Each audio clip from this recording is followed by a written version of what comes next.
hello' guys নমস্কাৰ সকলোকে আকৌ এবাৰ বহুত দিনৰ মূৰত এটা সৰু ক্লিপ এটা বনাইছোঁ দিখৌ ৰিভাৰত কেনেকৈ মানে মানুহবিলাকে মাছ ধৰিছে আৰু বগলীবিলাক চব কেনেকৈ পৰি আছে মাছ খাবলৈ অলৰেডি কিছুমানে খাই আছে ৰাতিপুৱাৰ পৰা চ' আহক চাওঁ ব্লগটো মোৰ লগত একেলগে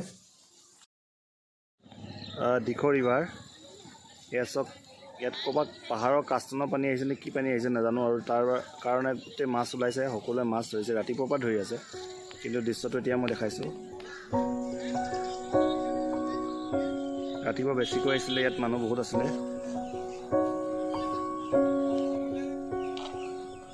নদীত মাছবিলাক উপঙি গৈছে কাষ্টনৰ পানী আহিছে যেন পাইছোঁ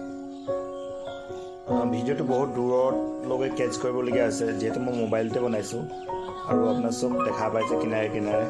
আৰু ইয়াত জাল লাগি আছে এইপিনে আগলৈ ডাঙৰ মাছো ধৰিছে কোনোবাই এইপিনে আগত এইটো দেখা পাইছে আপোনালোকে কিবা ধৰিলে লাগিলে জাল মাৰোঁতে সোমাইছে কিবা এটা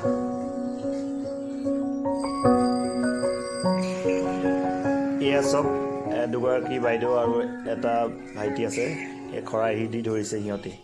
মানে উপঙি মাছবিলাক কাষ্টনৰ পানী পাই পিনি হেলগটিয়ে দি বুলি কয় ন আমাৰ অসমীয়াত কিবা এটা কথা আছে উপঙি আহিছে মানে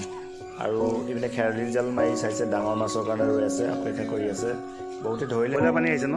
কয়লা কাষ্টনৰ পানী আহিছে চাগে